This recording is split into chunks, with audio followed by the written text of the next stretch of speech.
శ్రీ గురుభ్యో నమ. శ్రీ మహాగణపతయే నమ. భూమోస్కల్పపాదానం భూమిరేవావలంబనం త్వయి జాతాపరాధానం తమేవ శరణం శివే.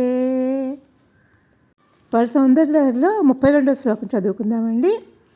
శివశక్తి కామ శితిరథ రవిశీతకిరణ స్మరోహం సశక్ర తదన చ పదామారహరయ అమీహృల్లేఖాభి తిసృభిరవసానేషు ఘటితా భజంతే వర్ణాసే తవ జనని నామావయవతాం. ఈ శ్లోకం అంతా కూడాను అమ్మవారి బీజాక్షరాలతోటి అమ్మవారి శరీరంలోని అవయవాలు ఉన్నట్లు భావించాలన్నమాట. అన్నీ కూడా బీజాక్షరాలేనండి. శివ అంటే హా అని, శక్తి అంటే సా, మన్మథ అంటే కా, పృథ్వీ అంటే లా, ఈ 4 బీజాలు అనమాట. అనంతరం ఏంటంటే రవి అంటే హా, చంద్ర అంటే సా, మన్మథ అంటే కా, రవి అంటే హా, ఇంద్ర అంటే లా, ఈ 5 బీజాలు. మళ్ళీ తర్వాత ఏంటంటే పర అంటే సా, మార అంటే కా, పృథ్వీ అంటే లా, ఈ 3 బీజాలు. ఇవన్నీ కూడా అమ్మవారి పంచదశ అక్షరాలు అనమాట. అమ్మవారి శరీర అవయవాలే బీజాక్షరాలతో కూడిపోయి ఉన్నాయండి.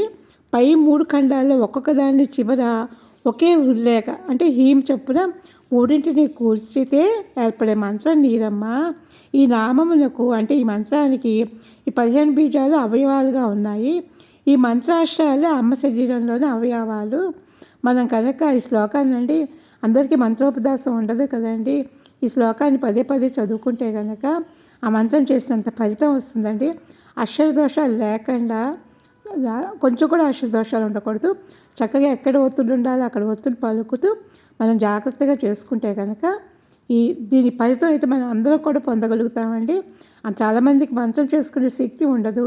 మంత్రం తీసుకున్నామంటే కనుక దానికి కొన్ని మర్యాదలు ఉంటాయి కదా, ఆ మర్యాద ప్రకారమే ఆ మంత్రాన్ని మనం చేసుకోవాలన్నమాట.